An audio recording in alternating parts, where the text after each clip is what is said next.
Hello friends, नमस्कार। मैं अर्जुन मिश्रा। और तो आइए हम अपनी वीडियो आज स्टार्ट करते हैं। आज हम जो देखेंगे वो देखेंगे कि ब्रह्मांड की उत्पत्ति किस तरह हुई। और ब्रह्मांड की उत्पत्ति के बारे में जो सबसे प्रचलित थ्योरी है वो बिग बैंग की थ्योरी है। तो आज हम उसे देखेंगे बिग बैंग की थ्योरी क्या है और वो किस हिसाब से कार्य करती है। तो जो हमने इससे पहले वीडियो बनाई थी उसमें हमने देखा था सौरमंडल से स्टार्ट किया था और उसमें सूर्य के बारे में हमने देखा था। तो इस वीडियो में हम जो है वहाँ तक उसके जहाँ से टॉपिक को स्टार्ट किए थे वहाँ तक पहुँचाएंगे, जिससे हमारा ये ब्रह्मांड की उत्पत्ति और सूर्य के बारे में क्लियर हो जाए।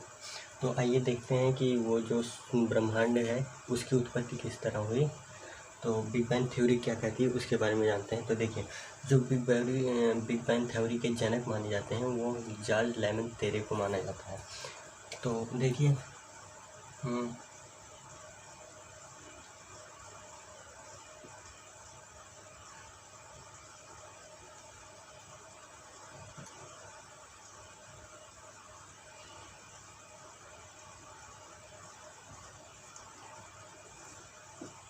तो आज हम जो देखेंगे वो बिग बैंग के बारे में देखेंगे। तो आइए देखते हैं बिग बैंग।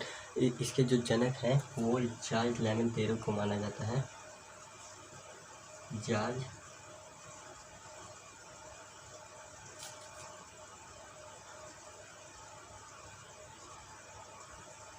लेमन तेरे को माना जाता है, जो कि 1894 से 1896 के बीच इन्होंने बताया था। इन्होंने जो है सूर्य और तारा और इन सभी के बारे में देते हुए इस थ्योरी को प्रस्तुत किया था। लेकिन इसे जो है इसके बाद इन्होंने इसे जनक इन्हें भले माना जाता है। इसका जो प्रस्तुत विस्तार किए थे वो थे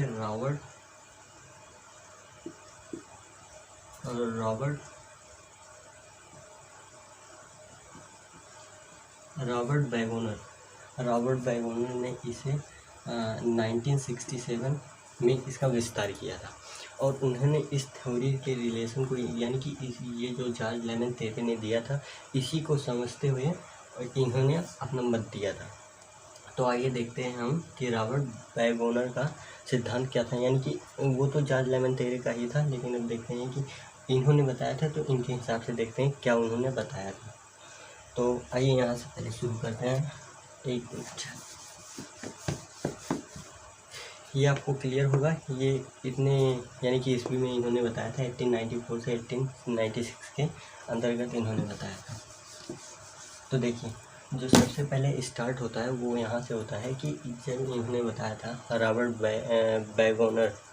बैगोनर उनका नाम था। उन्होंने जब इसे बताया तो वो कहते हैं कि संपूर्ण ब्रह्मांड जो था एक गर्म संकेंद्रीय गोला था। यानी कि एक संकेंद्रीय बहुत ही अत्यधिक छोटा गोला था, जिस पे अत्यधिक संकेंद्रीय होने के कारण उस पर संकेंद्रण अधिक था, जिसके कारण उस पर आकस्मिक विस्फोट होता है। मान लीजिए कोई ये गोला रहा होगा और इस गोले की जो डेंसिटी थी वो अत्यधिक ज़्यादा थी, यानी कि बहुत ज़्यादा घनत्व का था, जिसके कारण इस पे जो आकस्मिक इसमें विस्फोट होता है।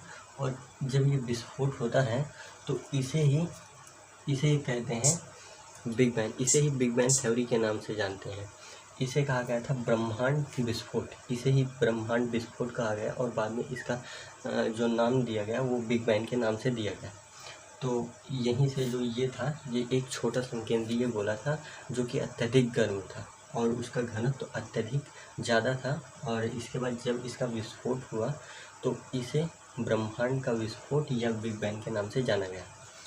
तो अब जब ये विस्फोट हो गया, विस्फोट होने के बाद इसमें क्या क्या होता है उसके बारे में थोड़ा हम जानकारी लेते हैं। तो देखिए, अब तक जब तक ये ब्रह्मांड का विस्तार नहीं हुआ था, इससे पहले जो है समय और स्थान और किसी भी वस्तु का कोई अस्तित्व नहीं था, यानी कि किसी भी चीज़ का पता ही नहीं था। तो यहीं से माना जाता है कि स्थान, यानी कि पहले समय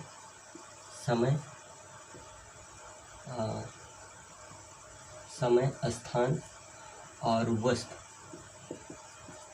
वस्तु की उत्पत्ति हुई। उत्पत्ति का मतलब यहीं से इन सब चीज़ों का विस्तार देखा गया। अब देखो, यहाँ से हम देखते हैं कि जब ये यानी कि इसका विस्फोट हुआ तो इसमें किस तरह के क्या गुण पाए गए। तो आइए हम उसके बारे में देखते हैं। पहले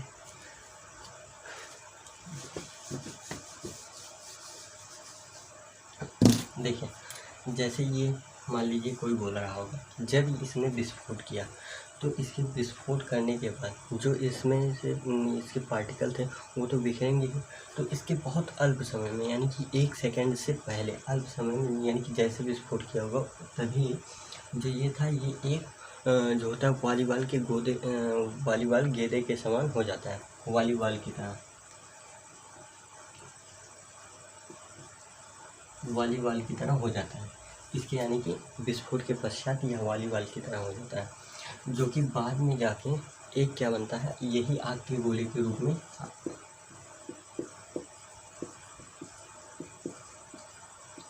यही आगे जाके आग के गोले के रूप में यानी कि फिर से प्रस्तुत होता है।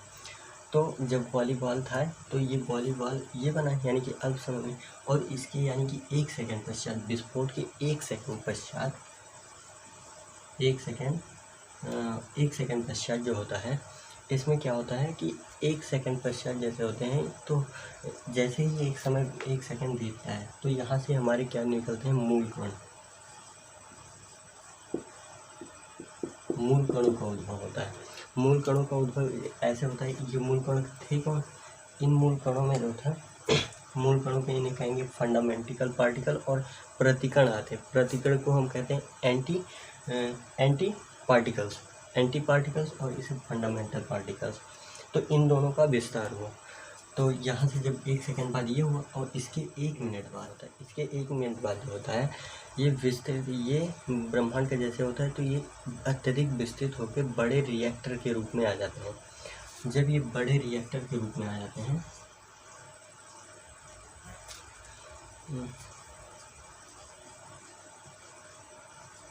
विस्तृत होकर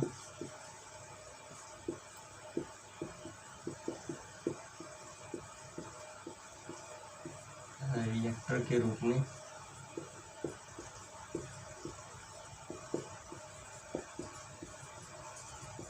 ये विस्तृत होकर बड़े रिएक्टर के रूप में आ जाते हैं। तो हमने ये देख लिया कि जैसे ही इसका विस्फोट होता है उसके अल्प समय में ये वॉलीबॉल के रूप में आ जाता है, जो कि आगे चलकर आग के गोले के समान आता है, और फिर इसके 1 सेकंड बाद क्या होता है कि उसमें से मूल कण बन जाते हैं, यानी कि जैसे जैसे हल्का 1 सेकंड बाद जैसे उसका हल्का ताप कम होता है वो मूल कण बन जाता है, और उसके 1 मिनट पश्चात क्या होता है, वो विस्तृत होता है, विस्तृत होने लगता है। विस्तृत होने पर जो उसके बड़े होते हैं वो नाभिकीय रिएक्टर के रूप में बदल जाते हैं। और इसके आगे हम देखते हैं क्या होता है।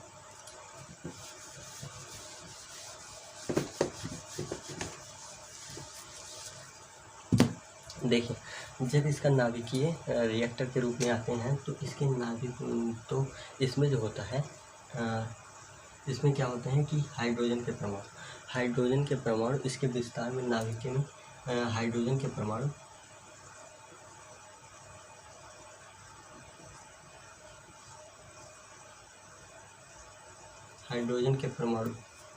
हाइड्रोजन के नाभिक जो होते हैं,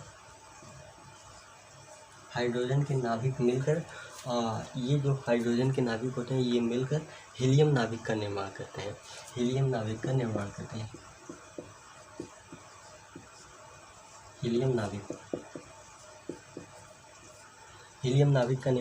हैं, यानी कि हाइड्रोजन के नाभिक मिलकर हीलियम के नाभिक का निर्माण करते हैं। इसका मतलब ये है कि जो वहाँ पर ऊर्जा संलयन होता है, यानी कि ऊर्जा उत्सर्जित होती है। तो जब वहाँ पर ऊर्जा उत्सर्जित होगी, यानी कि उसके जो केंद्र होंगे वो अत्यधिक गर्म हो जाएंगे, उसके केंद्र अत्यधिक गर्म हो जाएंगे, जो कि हमेशा ऊर्जा प्रदान करेंगे, और यहीं से जो होता है, तब इसके यहीं से जो होता है तारे। तो हमने यहाँ तक देख लिया कि हाइड्रोजन इनके नाभिक मिलकर ये बनते हैं, जहाँ पर ये अलग अलग उसमें बढ़ जाते हैं, जो कि ऊर्जा के स्रोत बनते हैं, जो कि तारे, और यही हमारे आकाशगंगाएं।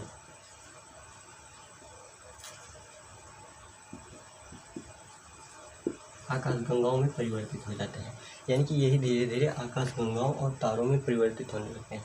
क्योंकि देखो, जितने भी तारे होते हैं उनका 98% क्या होता है, हाइड्रोजन तथा ये जो इसका शेष भाग बचा है, अब 98 में से 2% बचता है, तो इसमें से 2% जो होते हैं हीलियम होते हैं। क्या होते हैं, हीलियम। यानी कि जो ब्रह्मांड में अत्यधिक कोई तत्व पाए जाते हैं तो हाइड्रोजन और हीलियम पाए जाते हैं। इन्हीं से मिलकर पूरी आकाशगंगाएं और तारे बने हुए हैं। और तारों के चमकने का जो कारण होता है, जो उसमें ऊर्जा होती है, वो भी इन्हीं के मिलने से, क्योंकि यहाँ पर ऊर्जा संलयन होता है तो ऊर्जा का निर्माण यहीं से होता है, जिस कारण ये पाए जाते हैं। तो हमने यहाँ तक देख लिया कि ये जब वो नाभिक यानी कि हाइड्रोजन के नाभिक मिलते हैं और वहाँ पर तारे और आकाशगंगाओं में एक चमक उत्पन्न हो जाती है। अब आइए हम इसके आगे देखते हैं कि अब इसके आगे क्या होता है। देखो, जब ये हो जाता है तो इसके बाद होता है, इसके बाद कहा जाता है कि इस बिग बैंग थ्योरी के 10.5 मिलियन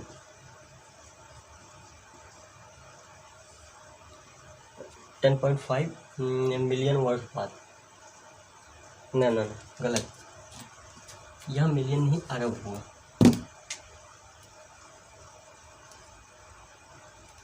अरब वर्ष पश्चात 10.5 मिलियन, यानी कि मिलियन मुझे याद आ रहा है बार। अरब वर्ष पश्चात क्या होता है, अरब वर्ष पश्चात, या हम इसे कह सकते हैं आज से 4.5 अरब वर्ष पूर्व। हाँ, ये क्या है, ये 10.5 किससे है कि बिग बैंग थ्योरी से। बिग बैंग थ्योरी कब हुई थी, आज से 15 अरब वर्ष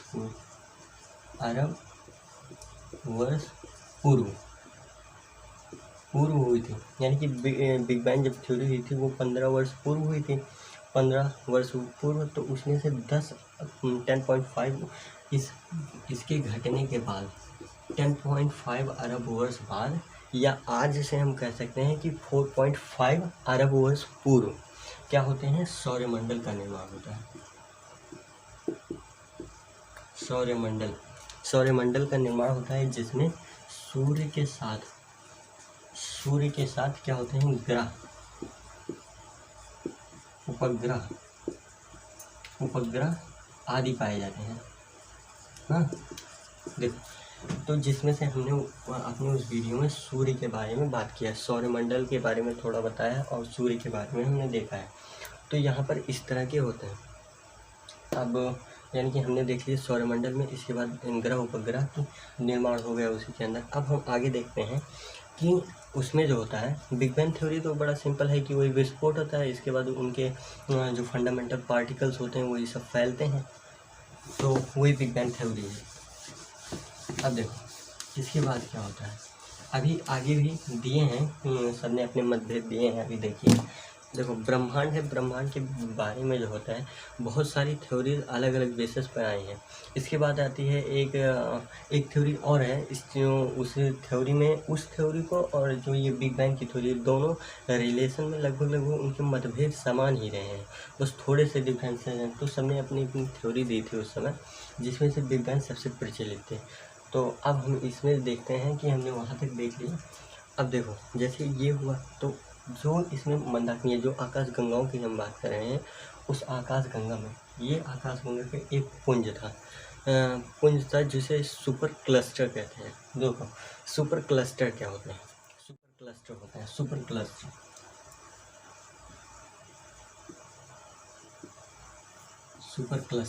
क्लस्टर क्या होता है, सुपर क्लस्टर यानी कि ऐसे होते हैं, इनमें एक मिनट इसे सिंबल थोड़ा सा बना लूँ, यह बना के आपको समझाता हूँ।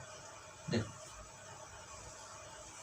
ये सुपर क्लस्टर, इसके अंतर्गत 3 मंदाकिनियाँ आती हैं, यानी कि 3 आकाशगंगाओं के समूह को ही सुपर क्लस्टर का नाम दिया जाता है। यानी कि जब 3 मंदाकिनियाँ या आकाशगंगाएं एक साथ मिलेंगी तो उन्हें सुपर क्लस्टर, यानी कि उनके 3 एक समूह होता है, उसे ही हम सुपर क्लस्टर कहते हैं। अब देखो सुपर क्लस्टर जो होते हैं, ये प्रत्येक मंदाकिनी जो होते हैं, ये 100 से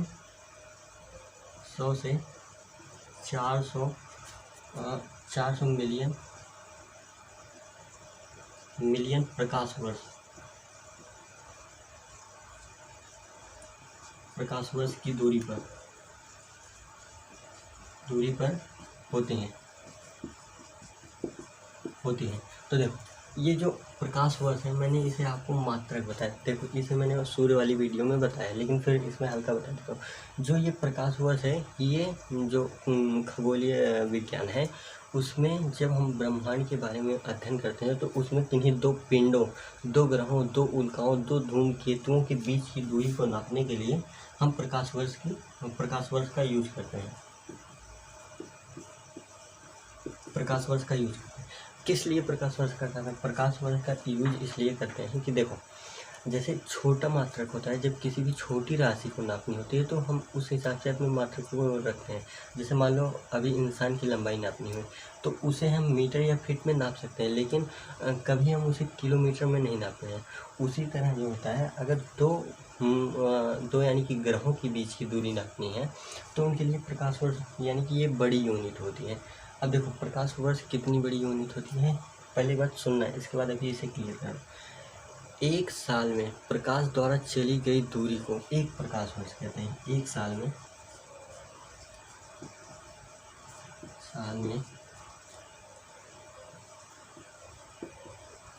प्रकाश द्वारा चली गई दूरी को प्रकाश वर्ष कहते हैं। हाँ, ये सही बात है कि एक साल में प्रकाश द्वारा चली गई दूरी को प्रकाश वर्ष कहते हैं, एक प्रकाश वर्ष कहते हैं, वो भी निर्वात में। और निर्वात में हम जानते हैं प्रकाश की निर्वात में चाल कितनी होती है। निर्वात में प्रकाश की चाल कितनी होती है? 3 × 10⁸ मीटर पर सेकेंड। इस वेग से अगर प्रकाश एक साल तक चले, तो उस दूरी को हम क्या कहेंगे? एक प्रकाश वर्ष। तो आप समझ सकते हो कि 100 से 400 मिलियन प्रकाश वर्ष की दूरी पर होते हैं। मिलियन में है, इसके बाद प्रकाश वर्ष लगा है, तो कि बहुत बड़ी दूरी होती है अपने आप में। तो देखो, इसमें जैसे ये हो गया। अब मंदाकिनी हमने देख लिया। अब देखो, हल्का सा आपको एक वो बताता हूँ। देखो, जैसे देखो, ये मान लो ब्रह्मांड, ब्रह्मांड बाहर वाला इमेजिन करके मानो। अब ब्रह्मांड के अंतर्गत जो आई, ये आ गई हमारी मंदाकिनियाँ। अब इन मंदाकिनियों के अंतर्गत जो होते हैं, ये मंदाकिनी के जब और पास आएंगे, तो ये आ जाएगा हमारा सौरमंडल। अब सौरमंडल में जब और अतिरिक्त आएंगे, तो हमारा सूर्य जो होता है सौरमंडल में, सौरमंडल के अंतर्गत जो होते हैं, उसमें कई सारी मंदाकिनियाँ होती हैं। देखो, ये हमारी मंदाकिनी थी। मंदाकिनी, जैसे हमारी मंदाकिनी कौन सी है? दुग्ध मेखला मिल्की वे जिसे कहते हैं, उसके अंतर्गत है। तो इस मंदाकिनी में जो सौरमंडल है, सौरमंडल, उसमें इस मंदाकिनी के केंद्र से 30,000 प्रकाश वर्ष की दूरी पर हमारा सूर्य स्थित है। तो उसी तरह इतने बड़े बड़े यूनिट होते हैं, यानी कि वहाँ ब्रह्मांड में बहुत बड़े बड़े वो होते हैं। तो वहाँ के लिए मापना छोटी राशियों से संभव नहीं होता है, इसलिए बड़ी राशियों का प्रयोग करते हैं। तो आपको ये समझ में आ गया होगा, इतनी बातें समझ में आ गई होंगी कि निर्वात में प्रकाश की चाल इतनी होती है, और दो मंदाकिनियों यानी कि जो सुपर क्लस्टर होते हैं, उनके बीच की दूरी इतनी है। हाँ, यानी कि 100 से 400 मिलियन प्रकाश वर्ष की दूरी है। यही एक चीज़ मुझे और बताना है आपको, उसे बता दूं, इसके बाद ही इसे क्लियर करूं। देखो, प्रकाश वर्ष इसे समझ लेना। तो देखो, जो ये प्रकाश वर्ष हैं, इन्होंने कहा क्या कि ये जो सुपर क्लस्टर है, ये अपने आप में जब ये बिग बैंग घटित हुआ था, यानी कि बिग बैंग थ्योरी के बाद से ही जो ये आवेग प्राप्त किए हैं, उस आवेग से ही ये गति कर रहे हैं। यानी कि उसमें जो आवेग है, वो अभी भी उस आवेग को ग्रहण किए हुए हैं और गति कर रहे हैं, और वे एक दूसरे से दूरी पर जा रहे हैं। तो हमने यहाँ देख लिया। अब आइए एक बार और आगे चलते हैं इसके, और कुछ थ्योरी और है, जिससे हमें बिग बैंग क्लियर हो जाएगा पूरा कि क्या है बिग बैंग। तो आपको जहाँ तक ये समझ में आया होगा, जो होता है वो होते हैं स्टीफन हॉकिंग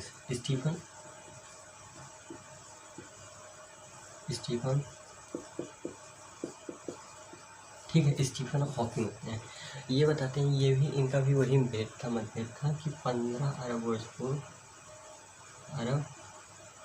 पूर्व बिग बैंग की घटना घटित हुई। इसके बाद जो होता है वो कहते हैं कि जो ये इसके अरब वर्ष पूर्व घटित हुई, इससे पहले जो होता है ब्रह्मांड, उसमें उन्होंने केवल उनका इतना ही चेंज है कि उन्होंने जो वो कहे थे कि एक गर्म गोला है जो कि संकेंद्रीय है जिसका विस्फोट हुआ था, इन्होंने कहा था वही मटर, ये एक मटर के दाने के समान है। तो जो मटर का दाना होता है वो अत्यधिक छोटा होता है, तो उन्होंने भी वही बात कही थी कि इसका घनत्व तो बहुत अधिक था जिसका इसका विस्फोट हुआ, और आकस्मिक विस्फोट होने के कारण ये भी इनका फैलाव होने लगा। और इन्होंने आगे फिर जाके बताया कि यही जो मटर के दाने के समान जो यानी कि अत्यधिक घनत्व वाला छोटा सा गोला था, वही आगे चल के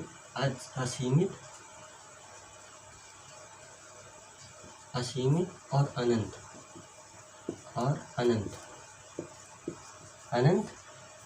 क्या बन गया? ब्रह्मांड। यही असीमित और अनंत ब्रह्मांड बन गए। तो स्टीफन हॉकिंग्स जो थे उनका भी यही कहना था। अब देखिए इसके बाद हमारे जो इसमें बिग बैंग में ये सब तो छोटे मोटे थे, स्टीफन हॉकिंग्स वगैरह, यानी कि इन लोगों का भी भेद था, लेकिन उस हिसाब से बिग बैंग थ्योरी में इनका वो नहीं है। अब इसके बाद हमारे एक वैज्ञानिक आते हैं, अमेरिकी वैज्ञानिक थे जिनका नाम था एडविन हब्बल।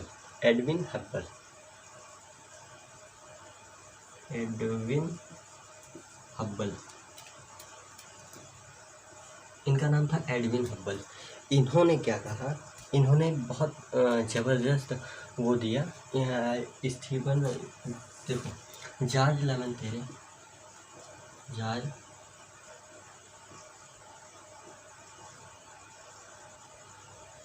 इन्होंने क्या कहा था, इन्होंने ही इस थ्योरी को दिया था, यानी कि इन्हें जनक कहा जाएगा।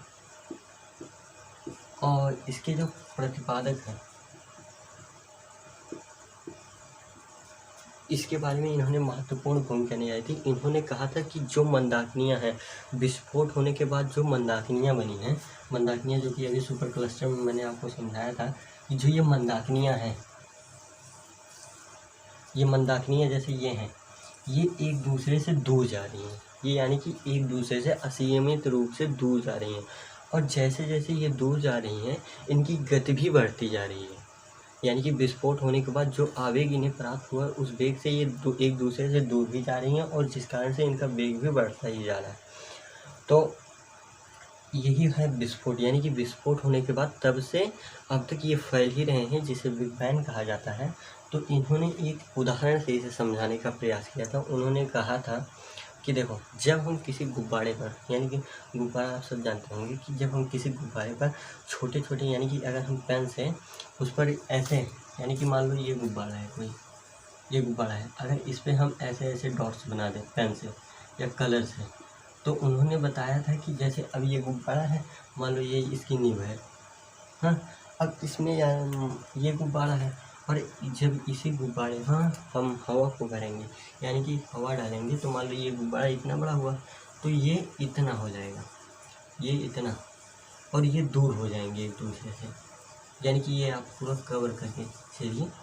और ये जैसे मान लो ये गुब्बारा था, अब ये यानी कि इसके साथ साथ इसका आकार भी बढ़ा और इनके बीच की दूरियां भी बढ़ गई। इन्हें और छोटा छोटा बना लो यहाँ, तो इनके बीच की दूरियां भी बढ़ जाती हैं। अब ये जब फैलेंगे तो इनका प्रसार भी हो तो इतना ही होगा। तो आज जो बिग बैंग की हमने थ्योरी देखा, इसमें हमने एक निष्कर्ष यहाँ तक निकाल लिया। तो एक बार बड़े ही शॉर्ट टर्म में इसमें बता देता हूँ कि इसमें क्या है मेन टॉपिक, की बिग बैंग थ्योरी का मेन टॉपिक क्या है। तो देखो, अब जैसे कई चीज़ें इसमें बताई, तो हो सकता है आप कंफ्यूज हो, तो देखिए एक बार बिग बैंग को हम देख लेते हैं। देखो, ये केवल 2 नाम याद रखो, बिग बैंग के लिए 2 नाम। मैंने क्या बताया, जॉर्ज लेमेंटेरे, ये इसके जनक थे। इन्होंने किस ईस्वी में दिया था, 1894 से 1896 में इन्होंने ये बताया था। अब देखो, क्योंकि खगोलीय जो विज्ञानी होते हैं, इसके अध्ययन के लिए बहुत अधिक समय लगता है, तो एक ही व्यक्ति के बस की सब बातें तो होती नहीं हैं, वो क्योंकि सालों में उनका अध्ययन होता है। तो फिर इसके बाद मैंने आपको बताया रॉबर्ट जो आए थे, इसके बाद जो है फिर इन्होंने सिद्धांत ये दिया और इसको जो बताया था कि इनके बीच जो फैलाव हो रहा है इसे एडविन हब्बल ने दिए थे। ये अमेरिकी वैज्ञानिक थे। जॉर्ज लेमन तेरे ने उसके जनक थे जिन्होंने उस थ्योरी को दिया था। अब बस यही है इसका बिग बैंग, यानी कि ये एक दूसरे से दूर जा रहे हैं।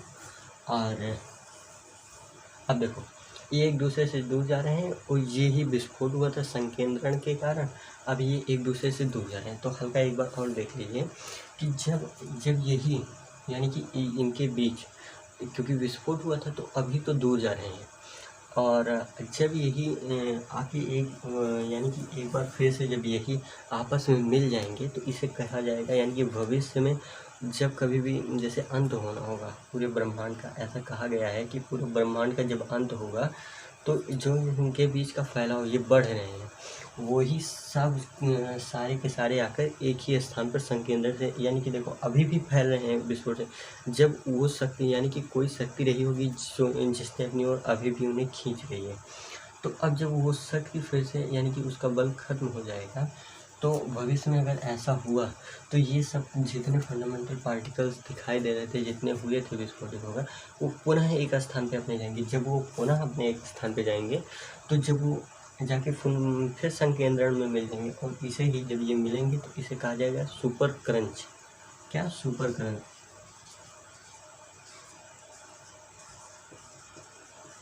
सुपर क्रंच, तो इसे कहा जाएगा सुपर क्रंच। और जो ये विस्फोट हुआ था यही बिग बैंग। तो बिग बैंग कुछ यानी कि बिग बैंग यही दो चीज़ें आप याद रखिए, और जो बीच की थी वो तो हमारे नॉलेज के लिए बहुत ही ज़रूरी है। तो आज उम्मीद करते हैं, आई होप कि आप सब ये समझे होंगे। तो बस आज के लिए इतना ही, तो मैं चलता हूँ। जय हिंद।